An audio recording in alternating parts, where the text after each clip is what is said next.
नहमदुहु व नसल्ली अला रसूलिहिल करीम अम्मा बाद फ़अऊज़ु बिल्लाहि मिनश शैतानिर रजीम बिस्मिल्लाहिर रहमानिर रहीम। तमाम दोस्तों को एजुकेशनल वर्ल्ड पर मैं दावत देता हूँ और तमाम दोस्तों को मेरी तरफ से अस्सलाम वालेकुम। जैसे कि आप लोग जानते हैं कि 10 अक्टूबर 2021 यानी कि परसों हमारे कौमी हीरो, हमारे कौमी रहनुमा जिन्होंने पाकिस्तान की तरक्की की मंजिलों पर नहीं बल्कि एक एटमी ताकत के तौर पर बनाया, डॉक्टर अब्दुल कदीर खान, जो कि इस दुनिया से कूच कर गए। आइए हम जानते हैं कि ऐसी क्या वजह थी कि हमें कौमी ताकत बनना पड़ा, हमें एटम बम बनाना पड़ा। आइए जानते हैं। 1971 की बात है, यानी कि 1971, जब जुल्फ़िकार अली भुट्टो ने इक़्तिदार संभाला तो उन्होंने अपनी तकरीर में कहा कि एटमी साइंस हम अपनी तरक्की और दिफा के लिए ज़रूरी समझते हैं और एटमी तवानाई हमारी तरक्की और दिफा के लिए ज़रूरी है और हम अपनी बेहतरी के लिए एटमी तवानाई का असूल जारी रखेंगे। जैसे कि दोस्तों आप जानते हैं कि कराची में 1972 में 1972 में पाकिस्तान का पहला बिजली घर बना, जिससे मुल्क की आई ज़रूरियात तो पूरी हो रही थी, लेकिन काफ़ी हद तक नुकसान था। काफ़ी हद तक ज़रूरियात पूरी हो चुकी थी, लेकिन उससे कुछ फ़ायदा नहीं हो रहा था ख़ास। उसके बाद इंडिया ने 1974 में राजस्थान के सहरा में अपना एटमी धमाका किया और इस धमाके के करते ही वो एक एटमी ताकत रखने वाला मुल्क बन गया। भारत के इस एटमी धमाके से जनूबी एशिया का तवाज़ुन बिगड़ गया और हर मुल्क ये कोशिश करने लगा कि हमें भी एटमी ताकत वाला मुल्क बनना चाहिए। इसीलिए हर मुल्क ने इस असूल के लिए कोशिश शुरू कर दी। 1976 में जुल्फ़िकार अली भुट्टो ने फ्रांस के साथ माहिदा किया। माहिदा में ये था भी जो एटमी प्रोसेसिंग प्लांट है वो फ्रांस से हम लेंगे और फ्रांस इस माहिदे के लिए तैयार हो गया। 1976 में 1976 में ये माहिदा पक्का हुआ और ये माहिदा यानी कि 40 करोड़ रुपए, 40 करोड़ डॉलर में जाके पाए तकमील को पहुंचा और इसकी पहली किस्त यानी कि 10 करोड़ डॉलर अदा कर दी गई। जब पाकिस्तान के दूसरे दुश्मन ममालिक को और एटमी ताकत रखने वाले मुल्कों को ये पता चला कि पाकिस्तान फ्रांस से एटमी रीप्रोसेसिंग प्लांट ख़रीद रहा है, तो उन्होंने फ्रांस पर दबाव डाला कि वो पाकिस्तान को एटमी रीप्रोसेसिंग प्लांट ना दे। फ्रांस ने माहदे के बावजूद उनके प्रेशर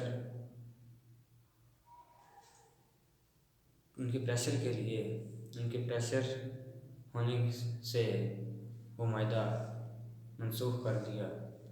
उसके बाद जनरल ज़िया उल हक़ का दौर आता है। जनरल ज़िया उल हक़ के दौर में डॉक्टर अब्दुल कदीर खान की निगरानी में पाकिस्तान की जोहरी प्रोग्राम शुरू किया जाता है और ये बात शुरू करते हैं 1984 में, जब डॉक्टर अब्दुल कदीर खान कहते हैं कि हमने यूरेनियम को अफज़ूदा करने की तकनीक हासिल कर ली है। क्या दोस्तों, यूरेनियम को अफज़ूदा करने की तकनीक हासिल कर ली है, यानी कि एटमी ताकत बनने के लिए जो मेन चीज़ चाहिए थी वो यूरेनियम थी और वो पाकिस्तान बना चुका था। जैसे ये बात दुश्मन ममालिक नासिर को पता चली, उन्होंने पाकिस्तान के इस जोहरी प्रोग्राम के ख़िलाफ़ प्रोपेगेंडे को तेज़ कर दिया। उन्होंने कहा कि पाकिस्तान अमेरिकी F-16 के ज़रिए पाकिस्तान भारत के बड़े बड़े शहरों तक रसाई हासिल कर सकता है।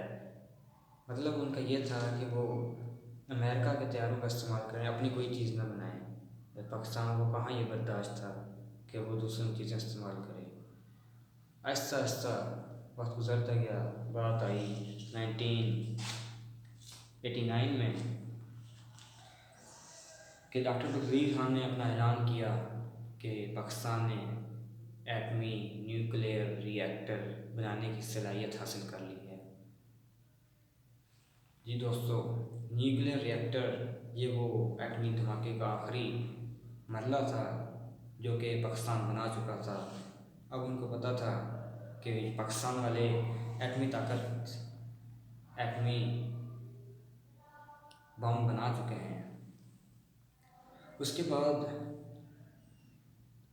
बात पहुंचती है जनाब अली 1998 की, जब भारत में भारतीय जनता पार्टी यानी कि बीजेपी इक़्तिदार में आई तो उन्होंने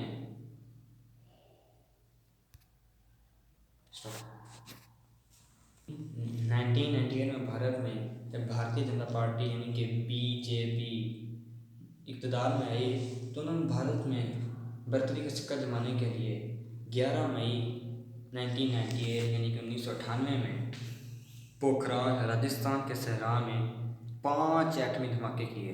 कितने? 5। और एटमी ताकत रखने वाला मुल्क बन गया। वो पाकिस्तान को ये दिखाना चाहता था कि हम एटमी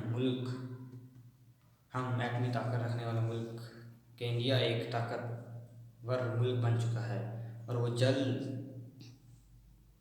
बहुत जल्द पाकिस्तान पर दोबारा कब्ज़ा कर लेगा। लेकिन शायद ये उसकी भूल थी कि पाकिस्तान में अभी भी डॉक्टर अब्दुल कदीर खान और जनरल ज़ियाउल हक जैसे कौमी रहनुमा और जुर्रत व पैकर वाले इंसान मौजूद थे। अमेरिका के सदर उस वक्त बिल क्लिंटन थे। उन्होंने पाकिस्तान के वज़ीर-ए-आज़म नवाज शरीफ थे, उन्होंने बहुत सारा दबाव डाला पाकिस्तान पर कि वो भारत के इन धमाकों का जवाबी हमला ना दे। उन्हें पता था कि भारत के जवाबी क्योंकि अमेरिका जानता था कि पाकिस्तान जवाबी हमला ज़रूर करेगा, उनको भारत वालों को जवाबी हमला ज़रूर देगा। इसलिए भारत ने कहा अगर पाकिस्तान वालों ने जवाबी हमला किया तो हम पाकिस्तान की माशी और इक़्तिसादी इमदाद बंद कर देंगे। लेकिन नवाज शरीफ ने अपनी कौम के मुतालबे और अखलाकी जुर्रत का सामना करते हुए 28 मई 1998 को बलूचिस्तान की चाड़ी पहाड़ी में भारत के 5 हमलों की बजाय 7 हमले किए। इस हमलों के साथ ही पाकिस्तानी कौम का सर फ़ख्र से बुलंद हो गया और दुश्मन का गरूर खाक में मिल गया। इंडिया वाले देखते रह गए कि अभी कल तो पाकिस्तान बना था पर आज उन्होंने ऐसी ताकत किस तरह हासिल कर ली। वो शायद ये नहीं जानते थे कि पाकिस्तान में अभी भी डॉक्टर अब्दुल कदीर खान जैसे लोग हैं। और इसी 28 मई को यौम तकबीर का नाम भी दिया जाता है।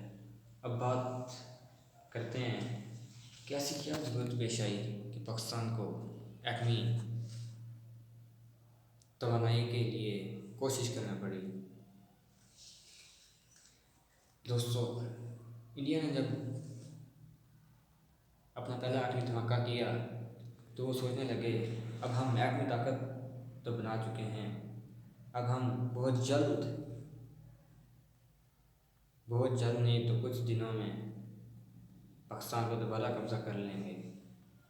इसीलिए पाकिस्तान ने अपने आप को मजबूत साबित करने के लिए तवानाई के असूल के लिए कोशिश कर दी और एक एटमी ताकत रखने वाला मुल्क बन गया। पाकिस्तान दुनिया का 7वां और आलम इस्लाम का पहला एटमी ताकत वाला मुल्क बन गया। इससे तमाम आलम इस्लाम बहुत खुश हुआ कि सारों से पहले ईरान और फ़लस्तीन बहुत ज़्यादा खुश हुए कि शुक्र है कि आलम इस्लाम में किसी के पास तो इतनी ताकत आई। जब भारत वालों ने हमला किया तो उनका हर शहरी टेलीविज़न पर आकर पाकिस्तान को इस तरह धमकियाँ देता था कि हम बहुत जल्द कब्ज़ा कर लेंगे। लेकिन पाकिस्तान वालों ने जैसे ही हमला किया, दुश्मन का गरूर खाक में मिल गया। लेकिन अफसोस कि परसों वो कौमी रहनुमा, पाकिस्तान को वो ताकत देने वाला शख्स गरूर खाक हो गया।